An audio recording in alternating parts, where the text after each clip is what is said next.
L'ouverture d'un nouveau musée à Paris est toujours un événement. Le musée Yves Saint-Laurent est en plus un endroit chargé d'histoire.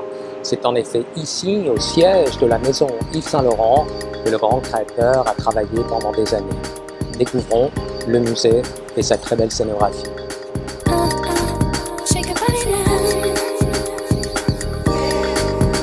Le lundi 7 janvier 2002, dans une salle de l'hôtel particulier du 5 avenue Marceau, Yves Saint-Laurent déclarait lors d'une conférence de presse « J'ai choisi aujourd'hui de dire adieu à ce métier que j'ai tant aimé. » Ainsi s'achevait son épopée à la tête de la maison qu'il avait fondée en 1962 avec Pierre Berger, son compagnon de toute une vie.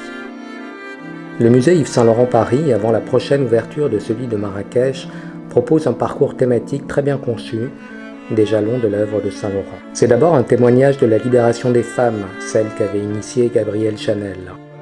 J'ai conscience d'avoir fait progresser la mode de mon temps et d'avoir permis aux femmes d'accéder à un univers jusque-là interdit. La mode est plus souple, confortable et emprunte largement au vestiaire masculin. Caban marin, trenchcoat d'officier, tailleur pantalon, saharienne et bien sûr le fameux smoking. Une salle du musée combine de manière spectaculaire les influences exotiques à la source de grandes collections. Saint-Laurent détestait voyager, il a puisé dans un imaginaire artistique et ethnique de légende.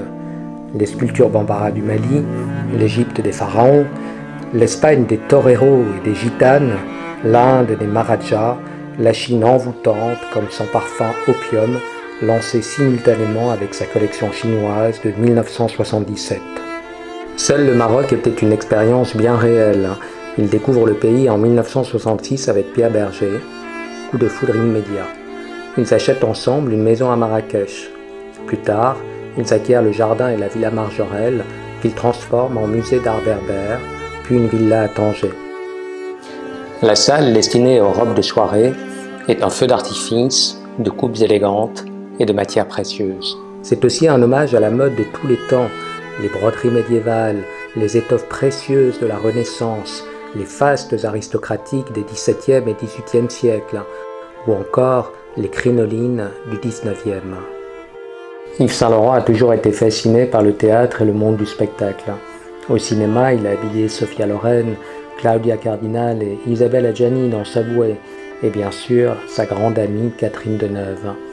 Il a réalisé les costumes de nombreux ballets de Roland Petit, habillé Edwige Feuillère, Zizi Jeanmaire, Sylvie Vartan ou encore Johnny Hallyday.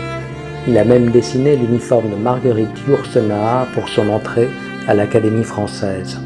Le musée met en valeur l'excellence des artisans qui travaillaient souvent en exclusivité pour la maison. Tisserands, teinturiers, imprimeurs, brodeurs, plumassiers, orfèvres. Enfin, le musée est un immense hommage au travail exigeant, celui du créateur, méticuleusement documenté avec croquis et échantillons dans son studio, et celui des plus de 200 personnes qui travaillaient dans la maison de haute couture dans une organisation millimétrée.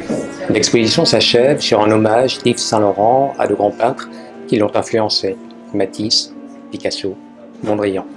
Une explosion de couleurs qui se termine par le portrait d'Yves Saint-Laurent par Andy Warhol.